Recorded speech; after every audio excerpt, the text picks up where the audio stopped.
guys, and welcome back to my channel. So today I'm going to be doing a theory video regarding one character, and I am super excited to do this video. The person I'm talking about is one of my favourite characters by far. I think he's awesome, and I'm going to be talking about Littlefinger today. I think he is an extremely interesting character. His arc, his motivations, the way he plays the Game of Thrones to me are very intriguing, and in this video I'm going to be talking about where he started, what he's done, where he is now, and what I think he's going to do going onwards. I think season 7 is going to be a big season for Littlefinger, and I'm super excited to see that, and I'm also excited to read about it in the books.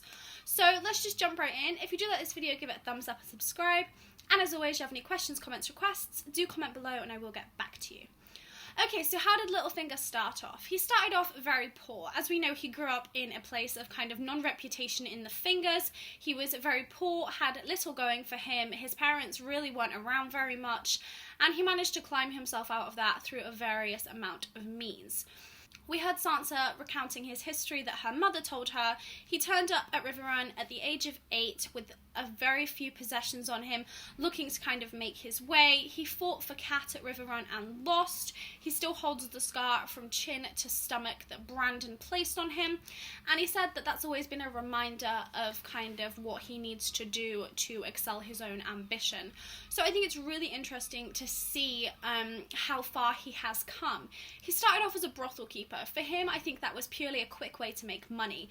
He's never been claimed to be a good fighter, so I think going through the traditional ranks of kind of knight and then trying to build up by being a mercenary or a fighter was never really going to work for him. His power is his intelligence. He sums it up perfectly when he was talking to Cersei in the Red Keep, when he says knowledge is power. He has always lived by that mantra, and that has got him really, really far. So, he started off as a brothel keeper to make money, and that eventually led to him being appointed to Robert's small council as Master of Coin, and from there he has just expanded his influence. He is a very smart man, and I think that shows. He has come so far. He now has a name for himself, he has plenty of wealth, and he has armies at his disposal. I think he didn't do it honourably, it's not really honourable, but I think it has to be admired how he has pulled himself from nothing. In medieval times and in the Westeros world, if you're born into being poor, or even born into nobility but with a very small family, you really can't do much to move up. It's extremely difficult to take yourself out of those circumstances, and I will stop gushing about him now. I love him. Like, him and Tormund are like this, for who's my favourite character. I love him. Okay, so moving on. So let's see kind of what he's managed to gain for himself and where he is now. So he was given the title of Lord of Harrenhal. Now, Harrenhal is cursed. It's, you know, it's kind of not really a place anyone would want to live, but it's a name, it's a title. You know, it's really important to have that. He was also named Lord Paramount of the Riverlands, which is a huge thing. You know, when Tyrion said he was going to name him that, he didn't. He got it later on. Littlefinger said, "You'd make me one of the most powerful men in Westeros," you know, because the Riverlands is a huge area, and having that under his belt was massive. As we know, he is also Lord Protector of the Vale. Technically, he's not in charge because Robin is, but really, as we've seen, Littlefinger is pulling the strings and deciding what goes on there. He married Lysa, got her out the way, and now controls this very powerful territory. We have to remember, because the Vale has been neutral for so long, it has been building its resources for winter. It has been building its wealth, training its army to be able to fight without kind of exhausting them, just as Dawn did. So the Vale is one of the most powerful, fertile, richest areas to hold at the moment. And the fact Littlefinger has that under his belt is very important for his plans. Okay, so as I said, he was kind of named Lord of Harrenhal, and now he has this Vale under his belt. So as we saw in the most recent season, he also saved Jon and Sansa at the Battle of the Bastards. I mean, it was pretty predictable. A lot of people predicted it, and you know what? I was kind of annoyed that it was that predictable, but then the shot came of the Knight of the Vale running in, and him sat there with Sansa, and I lost it. I'm not going to talk about that episode again because in previous videos I've lost my shit over it, so let's not go there. But it was amazing, and clearly the reason he got involved with this fight, let's remember, Littlefinger acts for Littlefinger. He doesn't act because he likes people. He doesn't act because he's nice to people. He acts, as he said in the season finale, because he has this image of himself on the throne, and every time he makes a decision, he looks at that image. Now, there are a few reasons he might have stepped in the Battle of the Bastards. The key one would probably be for Sansa. Not only does he want to be king, he wants Sansa as his queen. That's very important to him. She resembles Cat in a way. You know, he's kind of influenced and taught her, taken her under his wing. She was his protege almost, especially in the books. And I think that he finds having her as his queen really essential to what he wants. So I think that that was one of the reasons he stepped in. The other, more important reason was he thought it would gain him some control in the north. Remember, the north is a huge territory. It's a really, even though it's not very fertile and actually it is one of the poorest kingdoms, it is a huge territory. The northern fighters are said to be some of the fiercest warriors in Westeros, and with winter coming, they are going to be even more skilled and even more in demand because they fight in the snow, they fight in the ice. I mean, it's always said that like people in Dawn and the Unsullied are these tremendous armies, but they fight in the sun, they fight in the sand. They don't fight in ice and cold where it's much, much harder. So I think that he was hoping to gain some traction in the north, and we saw again in the season finale his disappointment at the fact that Jon was kind of given all the credit and he was looked aside. I think that move in Jon being king in the north has made Littlefinger even more dangerous. He is not going to rest until he gets what he wants, and Jon is currently in the way of that. But I'll talk about that a little bit more in a minute. So I think that the Battle of the Bastards was strategic for him and almost emotional. I think that he really does care for Sansa and he wants her by his side, and I think that that has made him a little tiny bit vulnerable. I mean, I don't put any faith in the ideas that Sansa will take him down. I think he's too smart for that, but at the same time, I think he has made himself a little bit more vulnerable now that he has this other person he needs to look out for and want, rather than just having his own ambitions to excel him forwards.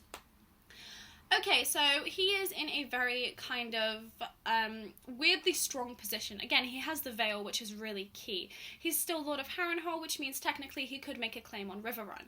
And unfortunately, he kind of doesn't have the north. But at the same time, I do still think he has some ground in the north. He may not control it, but no one is going to forget that if he hadn't stepped in, Jon would have lost. They would have been killed and the Boltons would still be in power. I think he can use that to his advantage, that he really saved the day.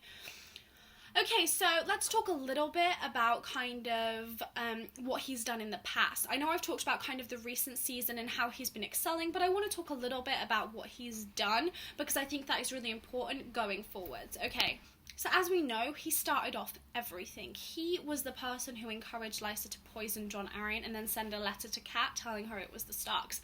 That is fucking huge. That's what started all of this. Can you imagine if Ned had never been called to King's Landing, how different things would be? So, I mean, he started this whole tumble down just so he could claim power. And the fact that was kept secret for so long and there was no suspicion really, other than Ned being suspicious of Jon Arryn, is absolutely amazing and a real kind of trickery. As we know, he also killed King Joffrey in cahoots with Olenna Tyrell. He offed another important person, another significant figure, and he managed to get Sansa away and start exerting his influence over her. Also, there are some other things that he may have done that isn't completely verified. I mean, the letter that Ramsay sent to Jon, some people speculate that Littlefinger sent that letter to ensure a war between the two of them. For all we know, Jon didn't want to fight anymore. He didn't want to be part of the kind of battles or anything. He could have taken Sansa, taken her somewhere safe, and just stayed out of it, which wouldn't have been good for Littlefinger. So I think there is some speculation. In the books, it's called the Pink Letter because it's to do with Mance Rayder and Stannis. But I think in the show, it would make sense if Littlefinger actually did write that letter. It would also explain Ramsay's different reaction. In the letter, he just asked for Sansa back. In the show, when they met between the two of them before the battle, he was saying that Jon had to do all these other conditions he hadn't mentioned. That may be just Ramsay being a dick. I mean, that's not unprecedented, but at the same time, I think that does kind of add to the rumours that maybe Littlefinger sent that letter, Ramsay had nothing to do with it, and all of this. And now I know that a Bolton kind of rode it into Castle Black. It would be more than easy for Littlefinger to get a Bolton shield and send someone claiming to be a Bolton. I mean, it's speculative. I mean, it really doesn't matter now because the battle's over and they won. But I think it's pretty big if he did send it to us, the viewers and the readers, because it shows Littlefinger still manipulating. So another thing that he's done was in season 1 when Tyrion was arrested for the assassination of Bran Stark, or attempted assassination. There was this big speculation that the dagger was Tyrion's dagger, and so he must have been the one to send the assassin after Bran. However, as we now know, it was actually Littlefinger's dagger, and he lied about losing it to Tyrion in a bet. He actually lost it to Robert, and that is why it came into Joffrey's possession. We know he was the assassin. So it's just another instance of Littlefinger manipulating and kind of causing trouble for the Lannisters, which he is known to do.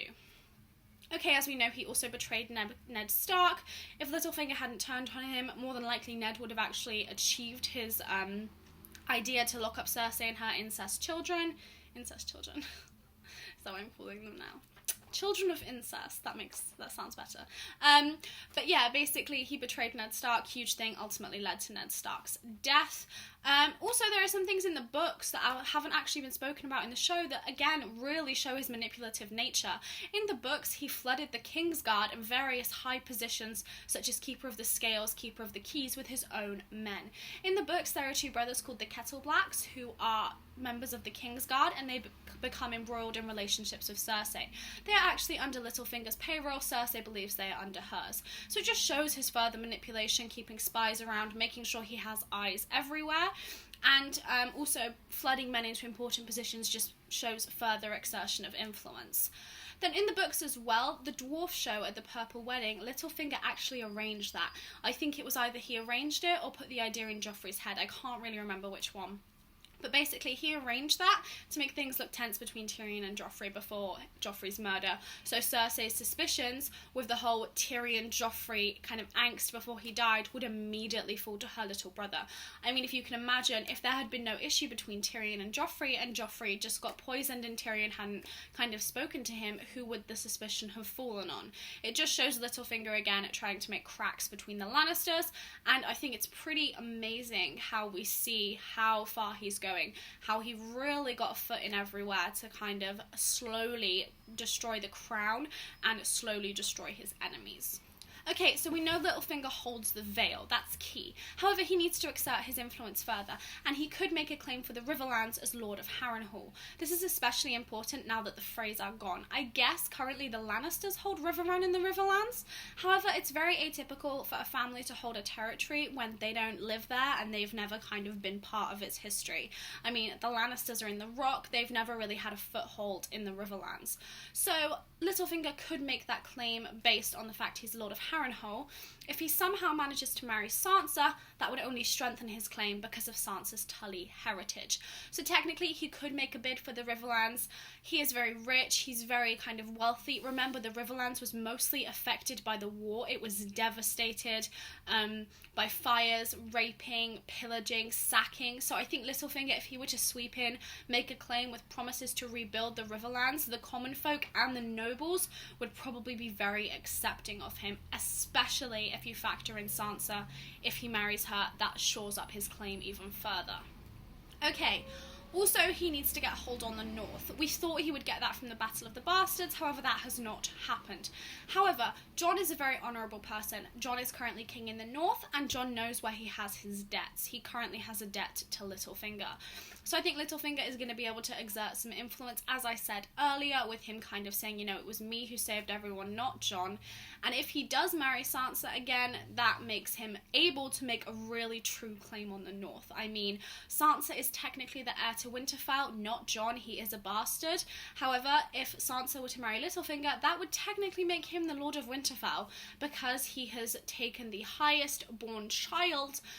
Since there are no eligible sons left, except for Bran, who can't have children and is often presumed dead, it would mean he could make this really big claim as Lord of Winterfell. So again, let's say this happens. He could shore up 3 key kingdoms. What's left? The Reach and Dorne seem to have allied with the Targaryens. I kind of wrote before the season finale that maybe he could make a claim for the Reach with Olenna.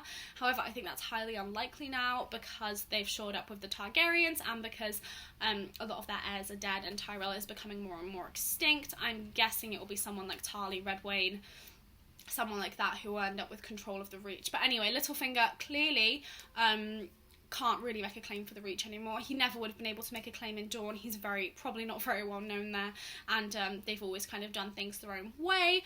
The Stormlands, I mean, if he took the Iron Throne, he could obviously have all the kingdoms, but I don't think the Stormlands are within his reach. King's Landing, I don't know if he's capable of getting that either.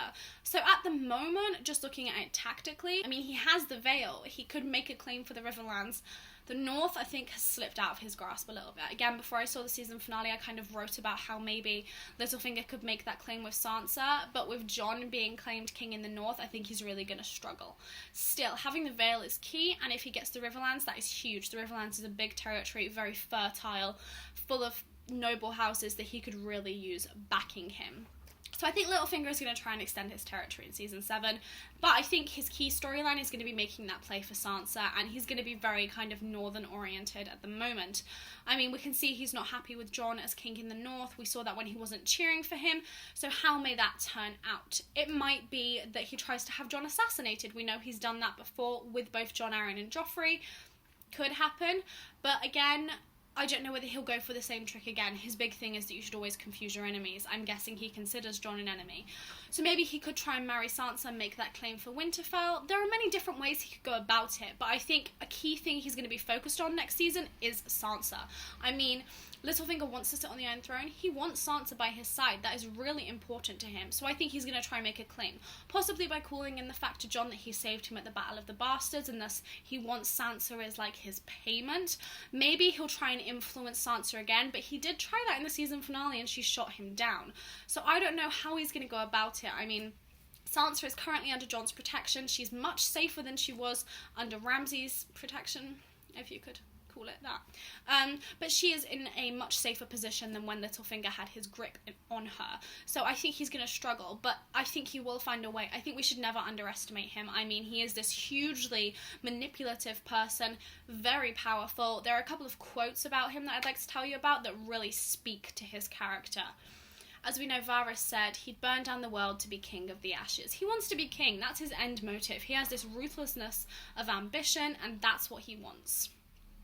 Littlefinger. The gods only know what game Littlefinger is playing. And that's true. Littlefinger is very atypical. He doesn't go about it in the traditional way. He will take the fastest route, and not even the easiest route. A lot of things he's done have been very hard. But he will take the quickest, fastest route to get what he wants. So I think that it's really interesting to see what is going to happen. I think he's going to try and claim the Riverlands, and I also think he's going to try and marry Sansa. I don't know how he could do it. Maybe he could kidnap her, try and influence her, again, try and off Jon, maybe try and talk to Jon man to man and say, look, I want Sansa, hand her over to me. I mean, technically Jon is Sansa's protector. If he told her she had to marry Littlefinger, she wouldn't have much of a choice. I don't see him doing that, but again, you have to account the fact that Jon is very honourable and Littlefinger could play on that. Okay, so that's kind of everything I have for this topic at the moment. I think it's really hard to predict about Littlefinger because he's so fucking shady. It's really hard to kind of say he might do this when everything he does is like the opposite of what you think he's going to do. So, I don't know. But yeah, that's kind of everything I'm thinking at the moment, and I do hope you enjoyed this video and got some ideas from it. If you have any predictions about Littlefinger, please let me know. I would love to hear what you have to say, and comment it below. And if you did enjoy this video, please like and subscribe.